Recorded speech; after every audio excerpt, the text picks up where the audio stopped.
우리는 살면서 악한 사람들이 저지른 죄악 때문에 힘들 때가 있습니다.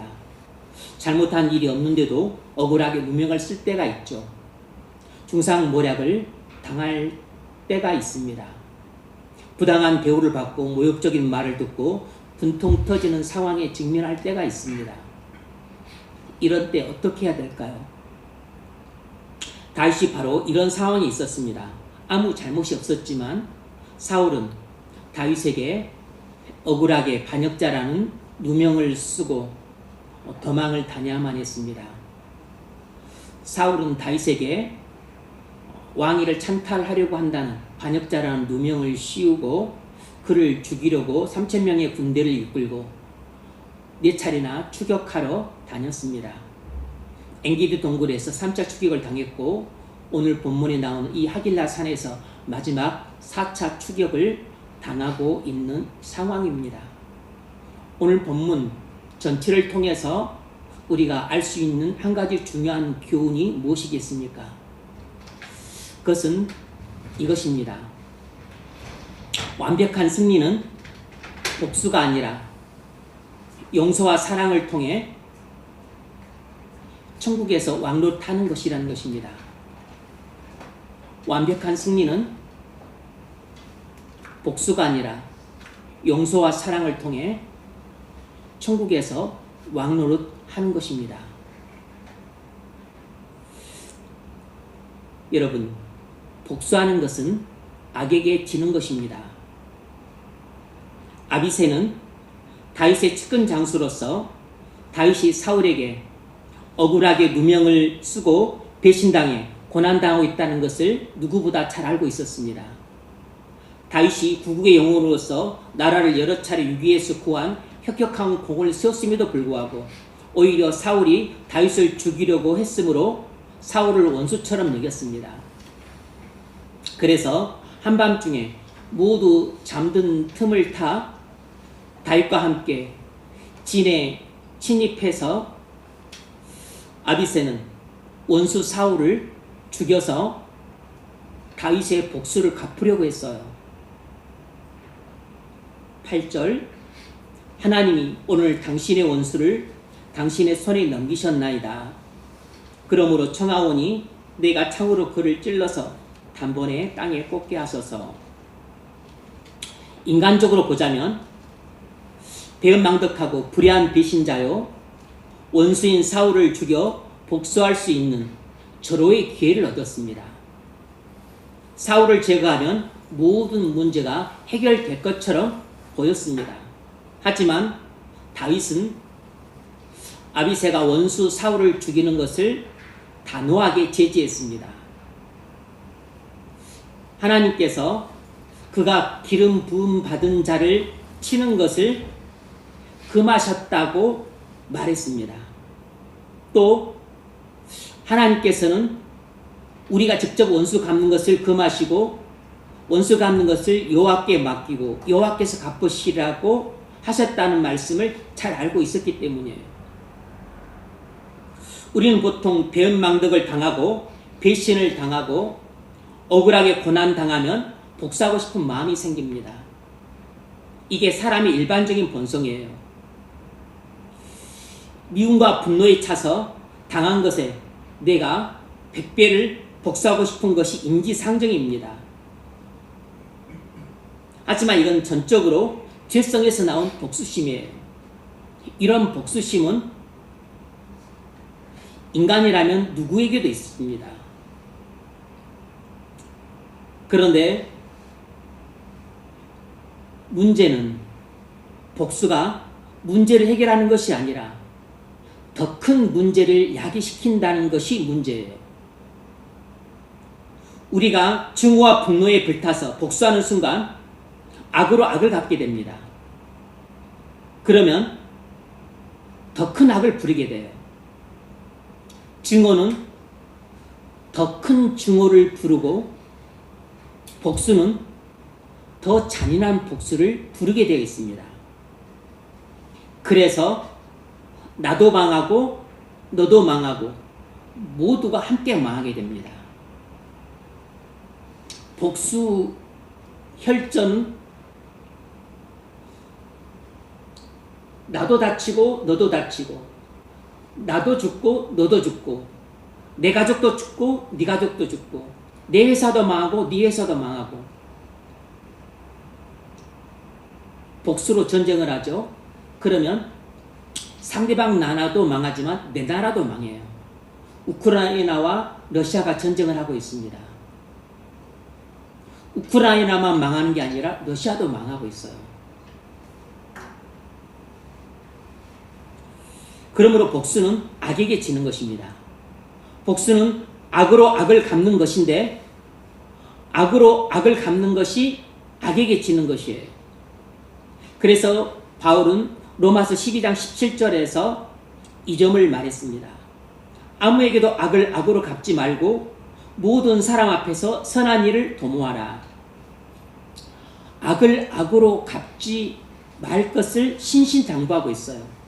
왜냐하면 악을 악으로 갚게 되면 갚을 당시에는 시원하겠지만 그것이 이기는 것이 아니고 악에게 지는 것이기 때문입니다. 내 사랑하는 자들아 너희가 친히 원수를 갚지 말고 하나님의 진노하심에 맡기라. 기록되었으되 원수 갚는 것이 내게 있으니 내가 갚으리라. 이 말씀은 신명기에 나온 말씀을 바울이 인용한 것이에요.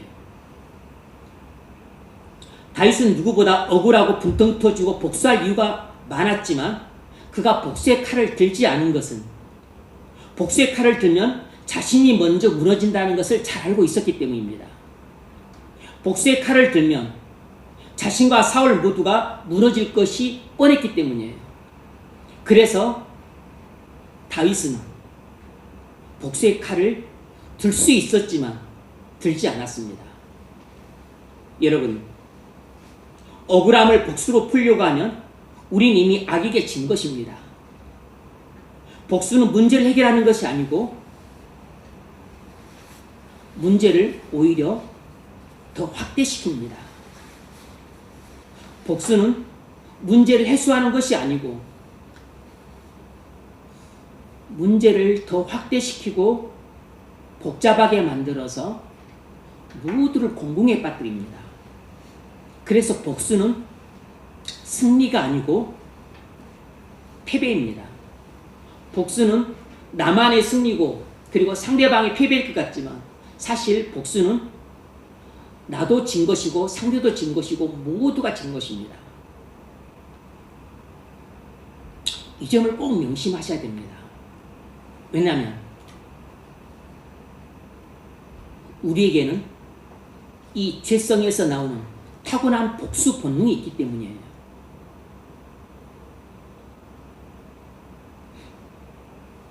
우리가 복수할 마음을 품는 순간부터 우리는 하나님을 떠나 사탄을 섬기게 됩니다.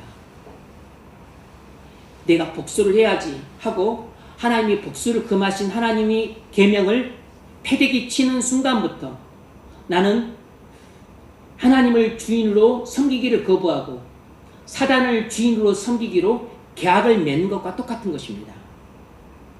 우리가 복수할 마음을 품는 순간부터 사단이 우리의 악한 본성을 더욱 증폭시키고 우리 마음속에 악한 생각을 더욱 충만케 하고 증오와 분노라고 하는 이 악한 감정을 더욱 불타오르게 하고 우리의 혀가 악한 욕설과 그리고 저주를 마구 쏟아붓게 합니다. 복수심에 사로잡히는 순간부터 나는 사단의 종이 된다는 사실을 명심할 필요가 있습니다.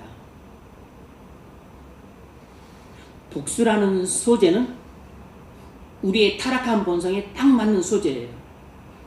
그래서 재밌는 드라마나 영화는 대부분 복수를 소재라고 있습니다.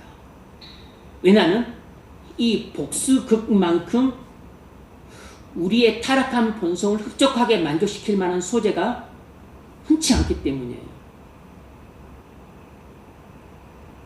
그래서 제목부터가 뭐 복수혈전 뭐 이런 용어들을 많이 쓰는 거죠. 복수는 나의 힘.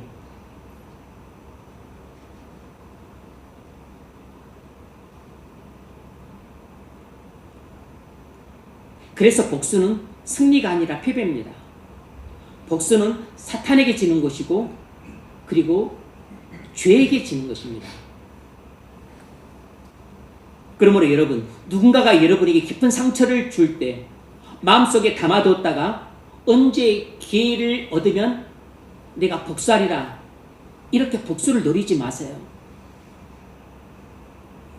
누군가에게 모욕적인 말을 들었을 때 즉시 화를 내고 거친 말로 되받아치지 마십시오. 이것은 즉각적인 복수입니다. 우린 종종 사람들에게 무시를 당하거나 무례한 대우를 받곤 합니다. 속이 상하죠.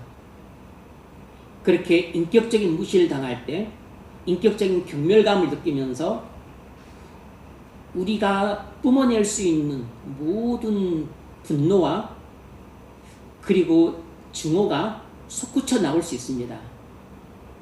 여러분이 그걸 느끼는지 느끼지 못하는지 모르겠지만 우리가 누가 내게 실수를 해서 내가 넘어졌거나 아니면 또 경제적인 손실을 입었거나 그런 때보다 우리가 인격적인 무시를 당하거나 아니면 또 아주 무례한 말을 듣거나 모욕적인 말을 듣거나 아니면 또 아주 경멸적인 그런 대우를 받았을 때 우리는 그때 하늘을 찌를 듯한 그 증오심과 그리고 온 천지를 불태울 만한 분노가 불붙어 올라요.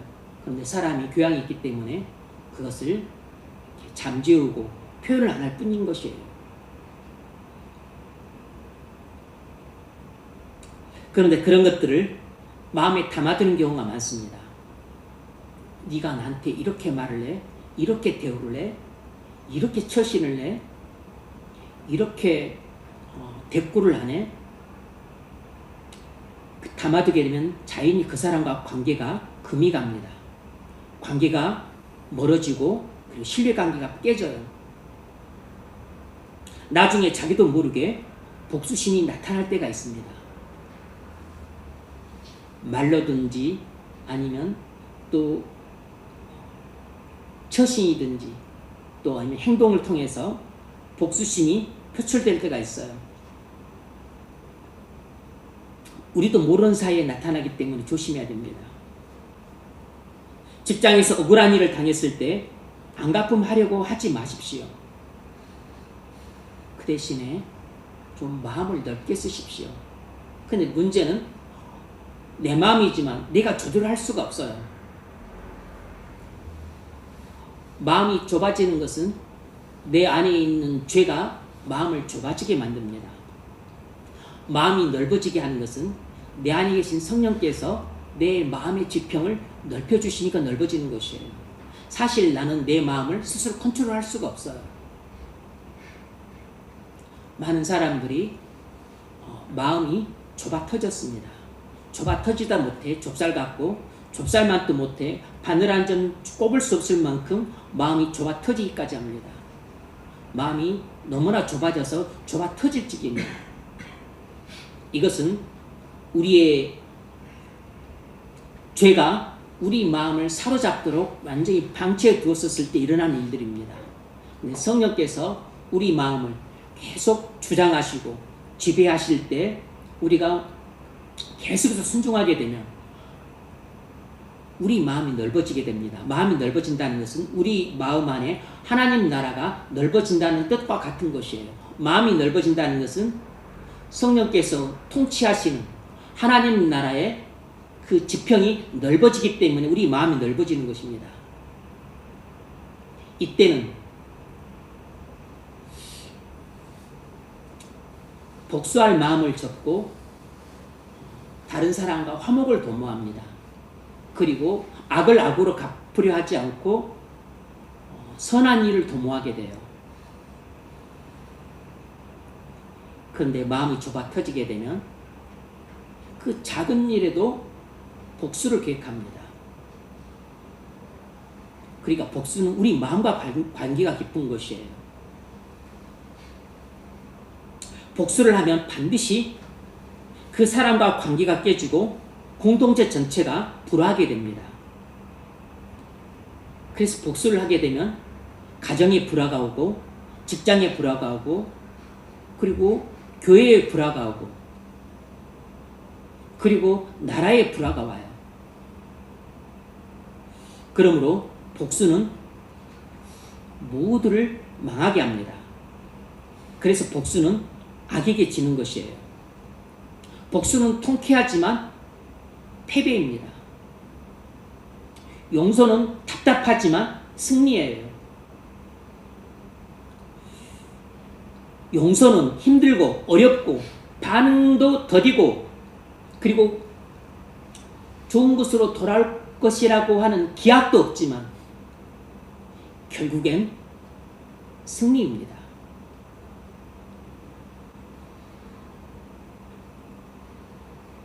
원수를 끝없이 용서하고 사랑하는 것은 악에게 이기는 것입니다. 복수하는 것은 악에게 지는 것이지만 원수를 끝없이 용서하고 사랑하는 것은 악에게 이기는 것이에요. 다윗은 나라를 여러 차례 위기에서 구한 구국의 영웅이고 외침으로부터 나라를 지켜낸 혁혁한 공을 세운 위대한 장수고 사울왕의 부마기까지 했습니다. 앞서 엔기디 동굴에서도 다윗은 사울왕을 죽여서 복수할 기회가 있었지만 살려주었고 그때 사울은 자기 죄를 인정하고 그리고 사과하고 축복하기까지 했어요.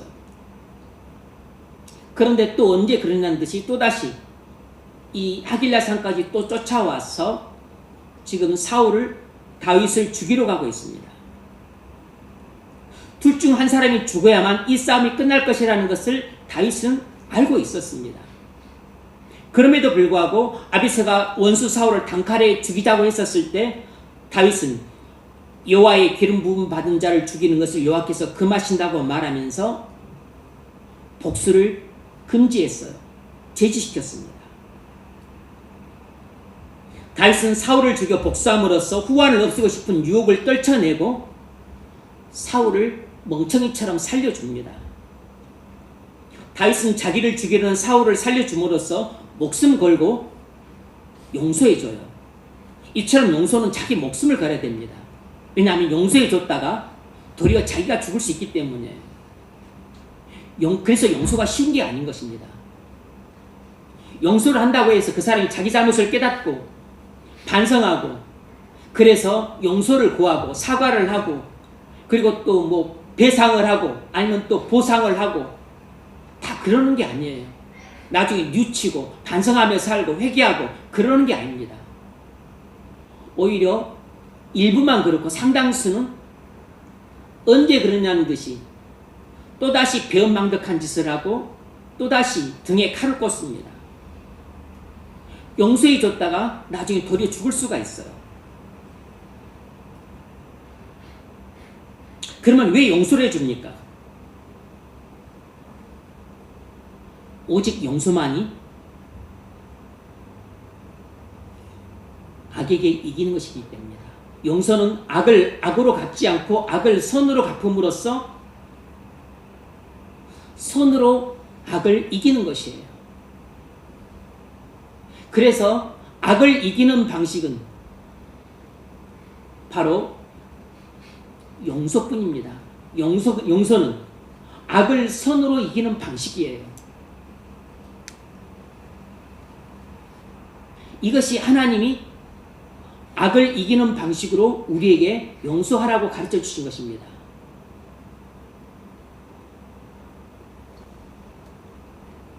악을 행하는 것은 세상 나라를 넓히는 것이고 악으로 악을 갚는 것도 세상 나라를 넓히는 것이에요. 왜냐하면 죄를 짓는 것이니까.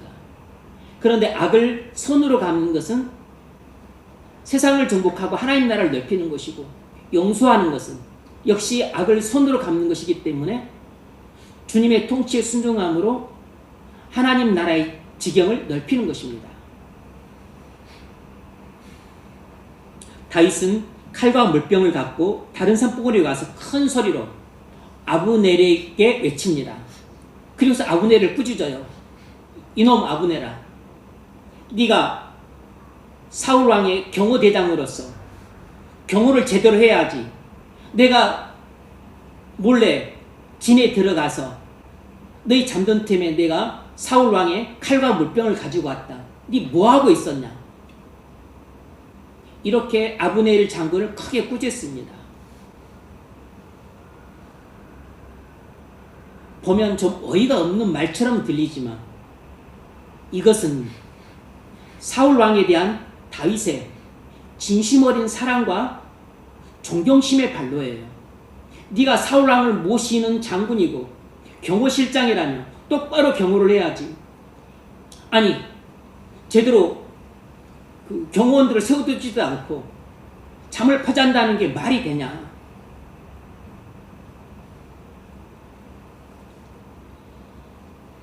왜 다윗은 자기를 미워하는 사울을 사랑하죠?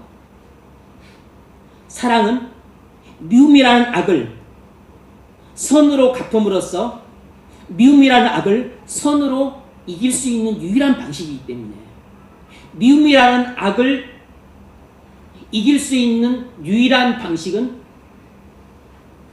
사랑이라는 선밖에 없기 때문입니다. 미움을 이기는 것은 사랑이에요. 그리고 악을 이기는 것은 선입니다.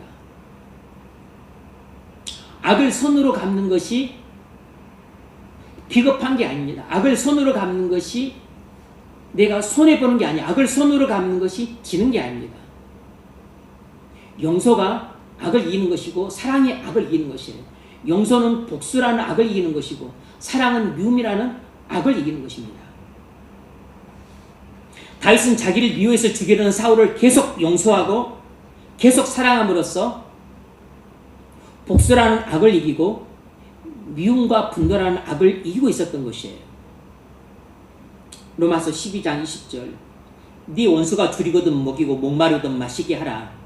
그리함으로 네가 숯불을 그 머리에 쌓아 놓으리라. 지금 다윗이 사울의 머리 위에 숯불을 쌓아놓고 있는 것입니다.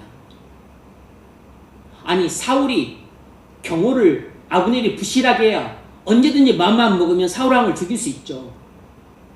그런데 자기를 원수처럼 여기서 미워하고 죽이려고 하는 사울 왕을 잘 경호해라고 그의 경호 실장에게 그렇게 꾸짖는다는 것이 얼마나 우스꽝스러운 일이에요. 악에게 지지 말고 손으로 악을 이기라. 창세기를 보면 형들은 요셉을 미워해서 17살은 어린 나이에 요셉을 노예로 팔아버립니다. 17살 나이에 애굽에 이역 말리 낯선 땅 애굽에 노예로 팔려간 이 요셉은 17살에 보디발 집안에 노예로 들어가서 그곳에서 대략 한 8년 정도 노예로 살다가 또 억울하게 누명을 쓰고 감옥에 들어가서 죄수로 한 5년 정도 지내게 됩니다. 그래서 무려 13년이라고 하는 그 기나긴 세월을 억울하게 노예로 팔리고 억울하게 누명을 쓰고 억울하게 죄수로 지내면서 모진 고생을 하게 돼요. 얼마나 이 요셉 가슴에 피멍이 들고 그리고 피눈물 어린 그 세월이었겠어요. 요셉에겐 형들에게 복수할 이유가 충분했습니다. 요셉에겐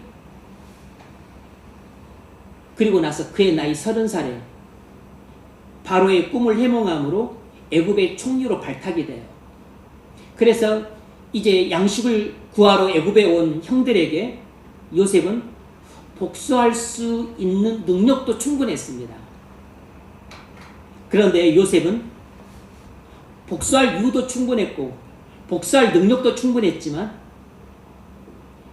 형들에게 복수하지 않고 오히려 그들의 큰 죄악을 용서해주고 넓은 마음으로 사랑을 베풀어 줍니다. 그래서 형들뿐만 아니라 그 가족들까지 다 애굽으로 오게 해서 그 오랜 흉년 기간을 안전하고 풍족하게 지낼 수 있도록 거처도 마련해주고 도와줘요.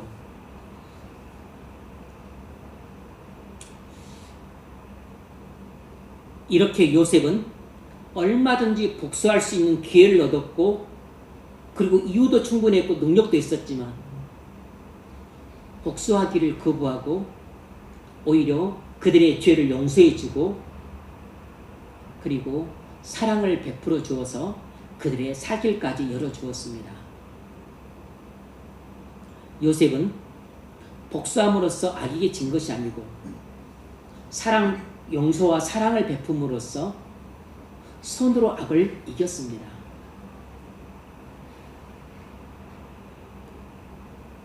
이것이 바로 하나님 사람들을 쓰시는 방식이에요. 하나님은 복수하는 사람은 쓰지 않습니다. 복수할 수 있는 기회와 능력이 있어도 복수하지 않고 용서하고, 그리고 끝까지 사랑으로 섬기는 사람을 하나님 도구로 쓰세요. 그렇게 해서 손으로 악을 이기게 하심으로써 하나님 나라를 넓혀가십니다. 만약 하나님의 사람이 악을 악으로 갚게 되면 그건 하나님 나라를 무너뜨리고 세상 나라를 세우게 돼요. 복수를 하게 되고 보복을 하게 되고, 그리고 악으로 악을 갚게 되면 이것은 철저하게 하나님 나라를 무너뜨리고 어둠의 세상 나라를 확장시키는 꼴이 됩니다. 이건 사단의 도구지 하나님의 도구가 아니에요. 세상은 복수로 이기지만 하나님은 용서로 이기십니다. 세상은 증오의 칼로 이기지만 하나님은 사랑의 섬김으로 이기세요. 세상은 원수를 제거해야 평안이 온다고 말하지만 하나님은 원수를 용서할 때 평안이 온다고 말씀하십니다. 사도행전 7장을 보면 스데반 순교가 나옵니다. 스데반이 동족 유대인들에게 돌에 맞아 죽어갈 때 이렇게 기도합니다. 주여, 이 죄를 저들에게 돌리지 마옵소서. 자기가 하는 것을 알지 못함입니다. 이렇게 기도를 하고 죽어요. 다윗은, 스데반은 유대인들에게 일장 연설을 설교를 하고, 그리고 그들에게 율법으로 정죄를 하고 복음을 전해서 예수 그리스도를 믿도록 인도했지만 돌아온 것은 돌로 쳐 죽임을 당하는 것이었습니다. 자기를 증오와 분노에 이글거려서 돌로 쳐 죽이는 그들에게 똑같이 증오와 분노로서 그들을 저주하고, 그리고 악담을 퍼부으면서, 그리고 이를 갈고 죽은 게 아니고 돌로 쳐 죽이는 그들의 죄를 용서해 달라고 기도하고, 그리고 마지막으로 사랑의 눈물을 떨구고 죽습니다. 이 스데반의 용서의 기도를 통해서 그 현장에 있었던 사울이라고 하는 한 사람이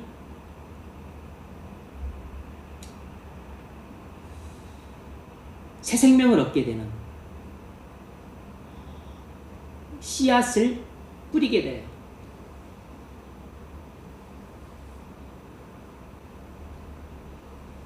여러분, 우리를 미워해 새치는 사람을 복수하지 않고 용서하고 그를 위해 사랑의 눈물을 떨굴 때 하나님은 우리의 용서와 사랑을 통해 새 생명을 탄생시키십니다.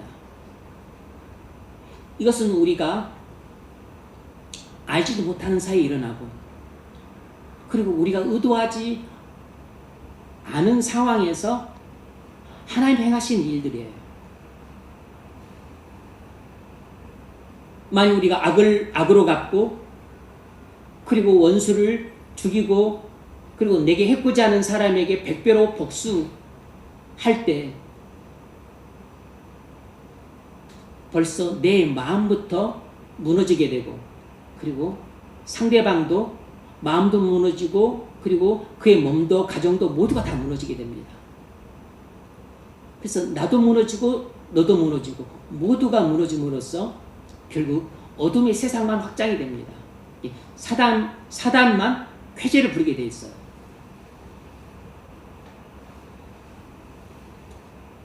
하지만 용서를 하게 되면 나도 서지만 상대방도 서게 됩니다. 용서를 하게 되면 내 안에도 하나님 나라가 세워지지만 그도 용서를 통해서 양심의 가책을 받게 되고 그리고 자신의 죄를 깨닫게 되고 자신을 돌아보게 됩니다. 모두가 다 회개하는 것은 아니지만 그러나 일시적이라도 변화가 찾아오고 그리고 각성이 찾아와요. 이것이 하나님의 방식입니다. 우리가 용서하고 사랑한다고 해서 모두가 회개하고 하나님께 돌아오는 것은 아니에요. 그 중에 열에 하나, 백에 하나, 천에 하나입니다. 하지만 이것이 하나님 나라를 확장시키는 방식입니다. 하나님은 용서와 사랑을 통해 이 세상을 정복해서 하나님 나라를 확장시키세요. 세상은 칼과 창을 통해 세상 나라를 확장시키지만 하나님은 용서와 사랑이라고 하는 피 흘림을 통해 하나님 나라를 확장시키십니다. 이것이 하나님 방식이에요. 하나님은 원수인 우리를 죽여 복수하지 않으시고 자신이 대신 죽어 원수인 우리를 용서하셨습니다. 그래서 하나님은 원수였던 우리를 자녀로 삼으셨어요. 이제 우리는 하나님을 미워하지 않고 사랑합니다. 우리는 하나님을 원수로 여기지 않고 아버지로 여겨요. 하나님의 용서와 사랑이 우리 마음속에 가득했던 미움을 사랑으로 바꿨고 하나님을 원수로 여겼던 우리로 하여금 이제는 하나님을 아버지로 여기게 우리를 변화시키셨습니다. 누가 우리를 변화시켰습니까?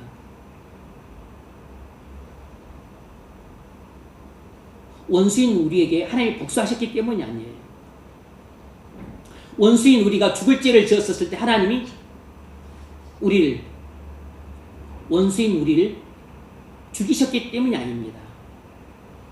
죽어 마땅한 원수요 죄를 지어 진노를 받아 마땅한 죄인임에도 불구하고 하나님이 원수인 나를 위해 사람이 되시고 죄인인 내 죄를 대신 지기 위해 십자가에서 나 대신 죽어서 나의 모든 죄를 용서해 주시고 그리고 내게 사랑을 베푸셔서 하나님의 자녀를 삼아 주셨어요. 그래서 나를 변화시키시는 것은 하나님의 용서와 사랑입니다. 사람을 변화시키는 것은 용서와 사랑이지 증오와 분노에 가득 찬 복수가 아니에요. 증오와 분노에 가득 찬 복수는 더 큰 증오와 분노가 불타오르는 더 잔인한 복수를 부르게 되어 있습니다. 그 더 잔인한 복수로 인해서 내가 완전히 망하게 되는 것이에요.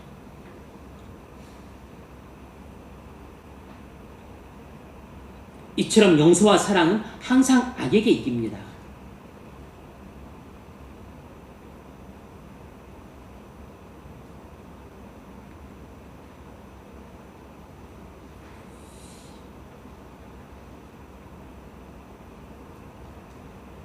다윗의 승리는 하나님 나라의 승리를 보여줍니다.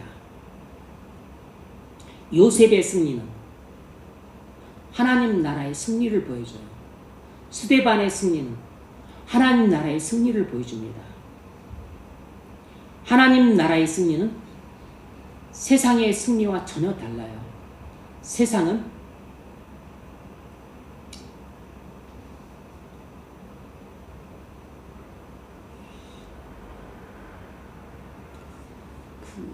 증오의 칼로 죽여서 승리합니다. 세상은 통쾌한 복수로 승리를 해요. 하나님 나라는 그렇지 않습니다.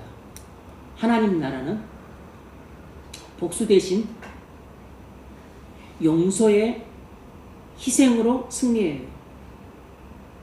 하나님 나라는 사랑의 섬김으로 승리합니다. 둘 다 승리를 추구하지만 승리하는 방식이 달라요.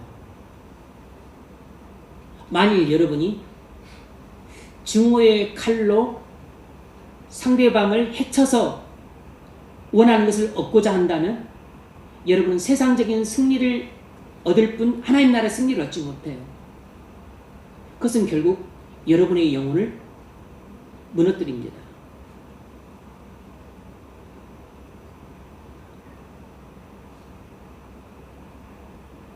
그러므로 우리는 증오의 칼로 이기려고 해서는 안 되고 사랑의 섬김으로 이기려고 해야 됩니다. 복수로 상대를 꺾으려고 해서는 안 되고 용서로 상대가 스스로 무릎을 꿇게 만들어야 돼요. 그것이 진정한 승리입니다.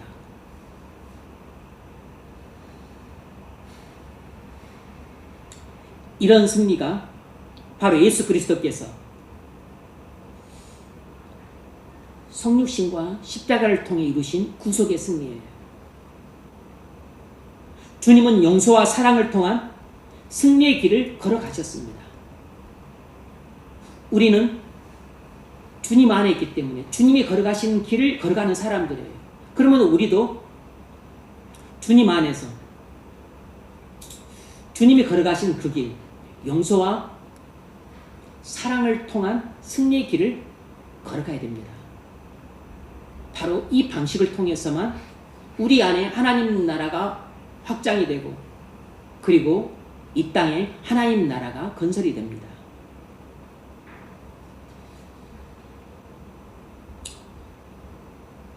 여러분, 원수가 스스로 굴복하는 것은 복수가 아니라 끝없는 용서와 사랑 때문입니다. 이 점을 명심해야 돼요. 우리를 미워하고 싫어하는 사람, 우리에게 악감정을 품고 해치려는 사람을 스스로 굴복시키는 것은 우리가 칼로 복수하는 것이 아니고 계속되는 용서와 사랑을 통해서입니다. 다윗이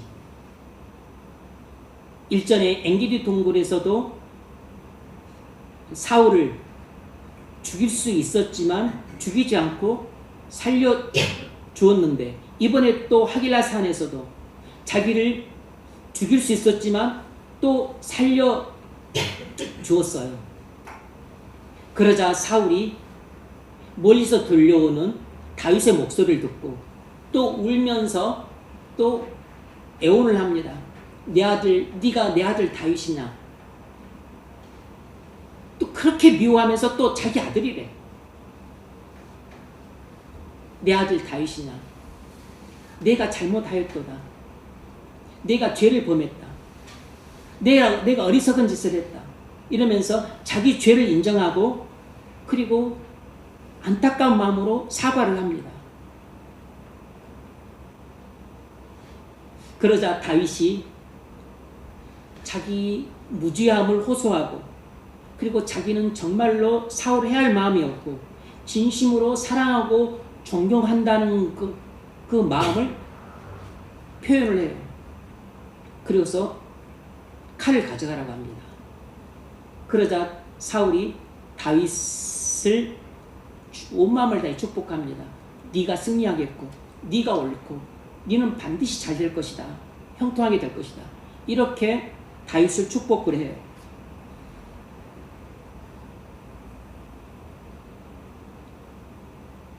무엇이 강팍하고 포악한 광인인 사울을 무릎 꿇게 했습니까? 다윗의 증오의 눈빛이었습니까? 다윗의 분노에 찬 욕설이었습니까? 다윗의 복수의 칼이었습니까? 아닙니다. 아니에요. 그럼 무엇입니까? 죽어 마땅한 원수였던 자기를 넓은 가슴으로 품어주는 다윗의 끝없는 용서와 사랑 앞에 자기보다 큰 45살 이상, 역사상으로 50살로 나오지만 50살 가까이 나이 어린 다윗 앞에 왕인 자기가 무릎을 꿇어요. 장인이 사위 앞에 무릎을 꿇습니다. 내가 잘못했다고, 내 죄를 용서해 달라고.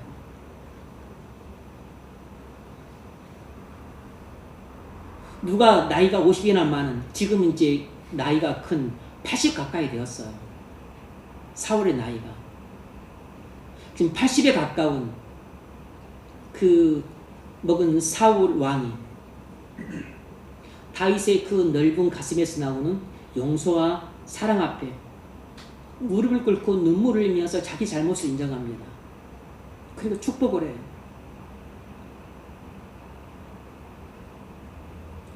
복수는 사람을 무릎 꿇린 것처럼 보이지만 사실은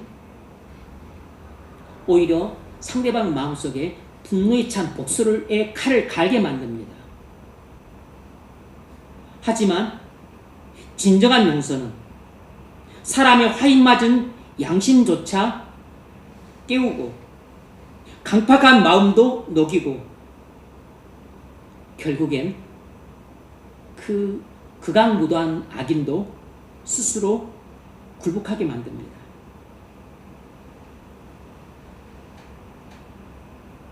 여러분, 이처럼 미움은 사람을 파괴시키지만 사랑은 사람을 새롭게 변화시킵니다. 미움은 사람을 파괴시키는 능력이 있지만 사랑은 사람을 변화시키는 능력이 있어요.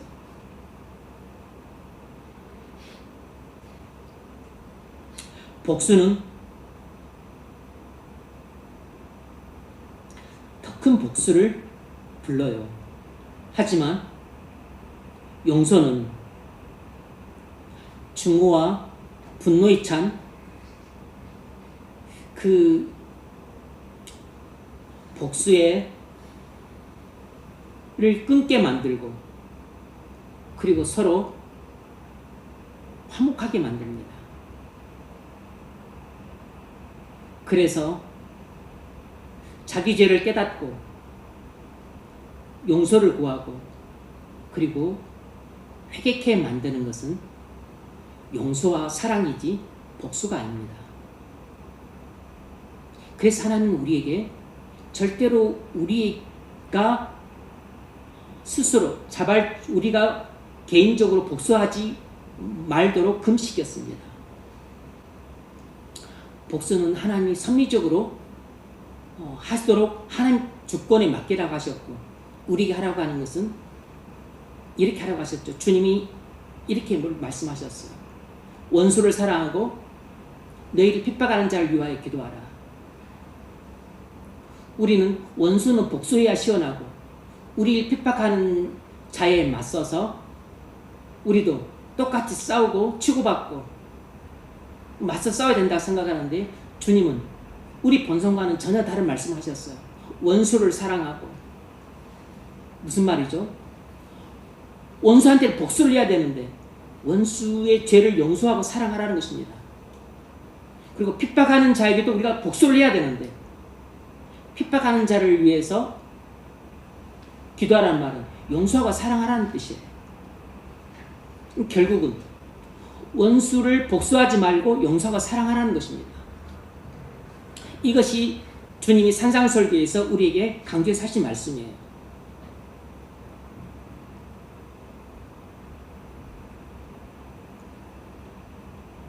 우리가 어떻게 회개를 했죠? 하나님이 원수인 우리를 복수하셨기 때문이 아닙니다. 죄인인 우리에게 합당한 그 형벌을 우리가 받았기 때문에 회개한 게 아니에요. 우리가 회개하고 주 예수 그리스도를 믿게 된 것은 하나님이 원수인 우리 죄를 용서해 주시고 그리고 형벌받아 마땅한 죄인인 우리에게 형벌 대신에 우리에게 큰 사랑을 베풀어 주셨기 때문에 우리가 우리 죄를 깨닫고 회개하게 된 것입니다. 하나님의 용서와 사랑이 우리를 회개케 만들었던 것처럼 우리의 용서와 사랑이 다른 사람들을 회개의 길로 인도하는 것이에요.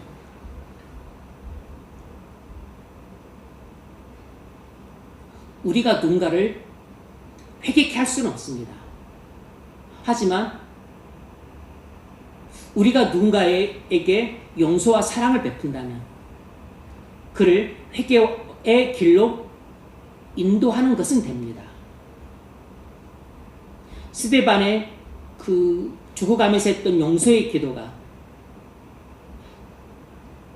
청년 사울을 당장 회개시키진 않았지만 그를 회개의 길로 이끄는 열쇠는 되었어요. 그러니 여러분이 사랑하는 가족이나 친구나 또 동료나 주변 사람들이 자기 죄를 깨닫고 회개의 길로 오기를 원한다면 복수해서는 안 됩니다. 안갚음해서는 안 돼요. 우리에게는 다 복수 본능이 있어서 복수를 해야 시원하고 통쾌한데 복수를 안 하면 답답해요. 그리고 도대체 이 복수를 안 하고 내가 용서한 것이 언제 나타날지 기약이 없기 때문에 답답합니다. 그래서 용서하고 사랑하는 것은 인고의 세월이 필요합니다. 끝없이 용서하고 사랑하는 사람이 최종적인 승리를 합니다. 이 점을 명심하십시오. 끝없이 용서하고 사랑하는 사람이 최종적인 승리를 해요.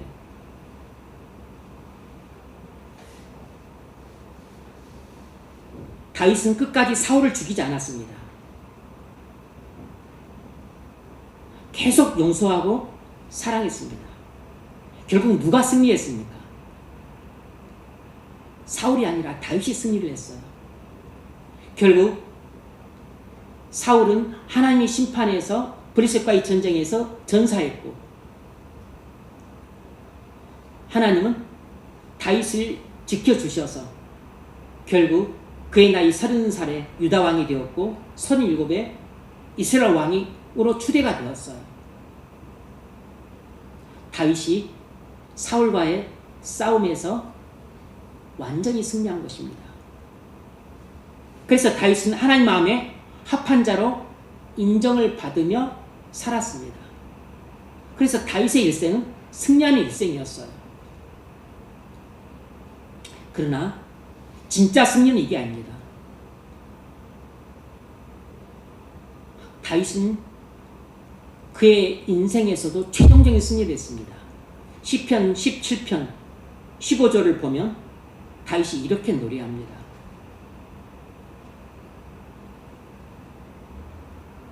내가 깰 때에 주의 형상을 보리니 내가 주의 형상으로 만족하리다. 내가 깰 때에 주를 보리니 주의 형상으로 만족하리다. 무슨 말이냐면 다윗이 영안이 열려서 자신이 장차 부활해서 천국에서 영생을 누릴 것을 보았습니다.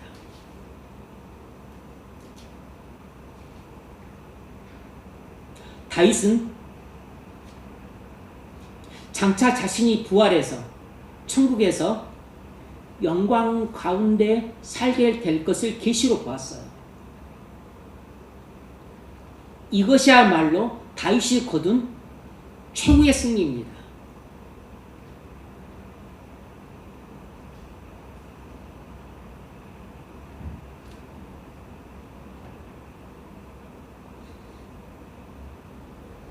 여러분,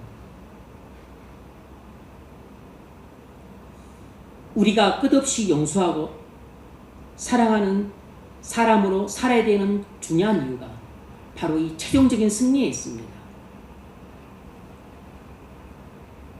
우리가 용서하고 사랑하며 살 때 당시에서도 승리하는 삶을 삽니다. 악에게 지지 않고 손으로 악을 이기는 승리를 하게 돼요. 그래서 우리 안에 하나님 나라가 확장이 되고, 그리고 이 땅에도 하나님 나라가 건설이 됩니다. 이것도 중요한 승리예요. 현실적인 승리인 거죠. 그런데 이것보다 훨씬 더 중요한 것은, 이렇게 주님이 걸어가신 길을 따라 주님처럼 끝없는 용서와 사랑하는 삶을 살아갈 때 이 땅에서의 승리로만 끝나는 게 아니고, 우리가 새하늘과 새 땅에서 웃게 되는 것입니다. 새하늘과 새 땅에서 주님의 영광스러운 모습으로 서서 주님과 함께 하나님 우편에 앉아서 왕노릇을 하게 돼요. 다윗이 용서와 사랑하는 삶을 통해 이스라엘 왕으로 보위에 올라 왕 노릇을 했던 것처럼, 우리도 주님 안에서 용서하고 사랑하는 삶을 살게 되면 그 길 끝에서 우리도 다윗처럼 주님과 함께 하나님 보좌 우편에 앉아 왕노릇을 하게 되는 것입니다. 그래서 용서와 사랑하는 삶을 사는 사람의 그 길 끝에는 이런 최종적인 승리가 있어요. 다윗의 승리는 사울을 죽여 복수한 것이 아니라 사울을 용서하고 사랑함으로 하나님이 주신 승리였습니다. 용서와 사랑을 통해 하나님이 주신 승리였기 때문에 진짜 승리인 것이에요.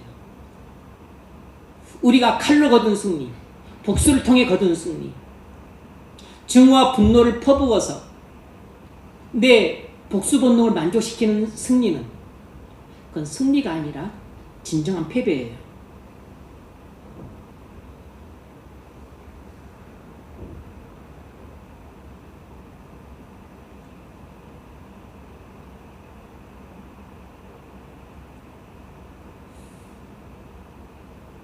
예수님께서 성육신과 십자가 죽음이란 용서와 사랑을 통해서 승리하셨습니다. 그러므로 우리도 용서와 사랑을 통해서만 주님 안에서 승리하는 삶을 살 수 있고, 주님처럼 그 길 끝에 있는 저 새하늘과 새 땅에서 왕노릇을 하게 됩니다. 이것이 우리가 거두게 될 최종적인 승리예요.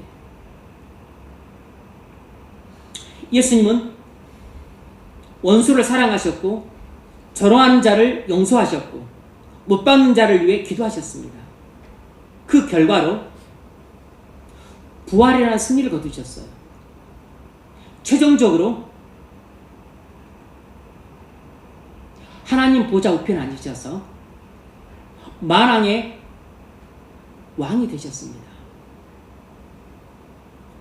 하나님 보좌 우편에 앉으셔서 만왕의 왕이 되셔서 만유를 다스리시고, 그리고 만유를 심판하시고, 그리고 장차올 그 큰 심판날에 심판주가 되셔서 심판하실 것입니다. 다윗이 걸어간 길이 그리스도께서 걸어가시는 길이고, 그리스도께서 걸어가시는 길이 우리가 걸어가야 될 길이에요. 다윗이 걸어간 길이 용서와 사랑의 길이고, 그리스도께서 걸어가신 길이 용서와 사랑의 길이었습니다. 그러므로 우리가 걸어가야 될 길도 주님 안에서 용서와 사랑의 길이에요. 말씀을 믿겠습니다. 여러분,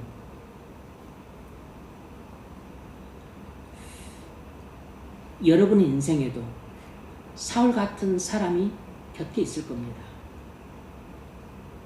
가정에 있든지, 직장에 있든지, 교회에 있든지, 아니면 여러분 친구로 있든지, 여러분을 무척이나 힘들게 하는 사람이 있을 겁니다. 여러분을 무척이나 곤란하게 만들고 늘 가슴속에 그 기도 제목이 되게 만들고 마음을 무겁게 만들고 사람 있을 겁니다. 여러분을 비난하고 험담하는 사람이 있을 것이에요. 나를 억울하게 누명 씌우고 그리고 또 내게 못된 짓을 하는 그런 악한 사람들이 있습니다. 어떻게 해야 될까요? 증오의 눈빛을 보내고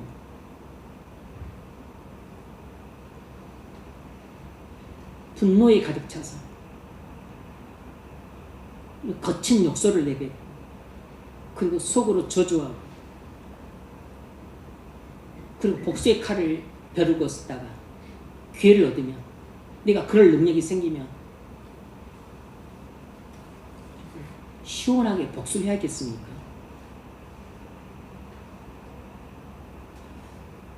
다윗도 요셉도 복수할 이유가 충분했고 복수할 능력도 있었지만 복수할 기회도 있었지만 복수를 접었습니다. 복수 대신에 용서하고 그리고 사랑의 수고로 섬겼어요. 그래서 악에게 지지 않고 선으로 악을 이겼습니다. 용서와 사랑은 항상 승리하는 길입니다. 내가 사는 길이고 그리고 남들을 살리는 길이에요. 복수하면 나도 죽고 남도 죽습니다. 하지만 용서와 사랑은 먼저 내가 살고 그리고 남도 살리는 길이에요. 여러분, 복수는 악에게 지는 것입니다. 용서와 사랑은 악에게 이기는 것이에요. 그렇게 못된 악한 사람을 스스로 굴복해 하는 것은 복수가 아니라 용서와 사랑입니다. 그리고 용서와 사랑하는 사람이 최종적인 승리를 해요. 그러므로 여러분,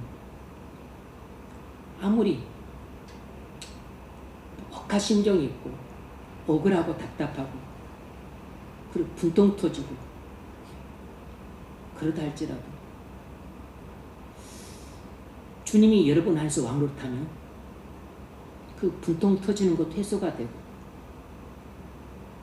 그리고 복수를 하면 화병이 날 것 같지만 아닙니다.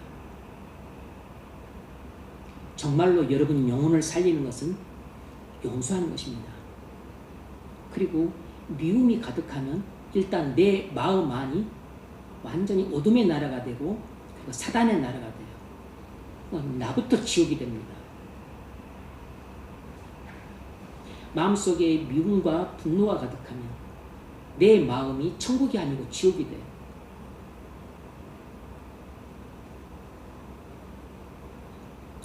그러므로 무조건 용서를 하십시오. 그리고 무조건 사랑을 하세요. 그것만이 악에게 이기는 것입니다. 오직 선으로만 악을 이길 수 있어요. 용서와 사랑의 길 끝에 천국이 있습니다. 천국에서 왕노릇하는 사람이 최종 승리자예요. 천국에서 웃는 사람이 최종 승리자입니다. 여러분, 완벽한 승리는 복수로 상대를 괴멸시키는 것이 아니고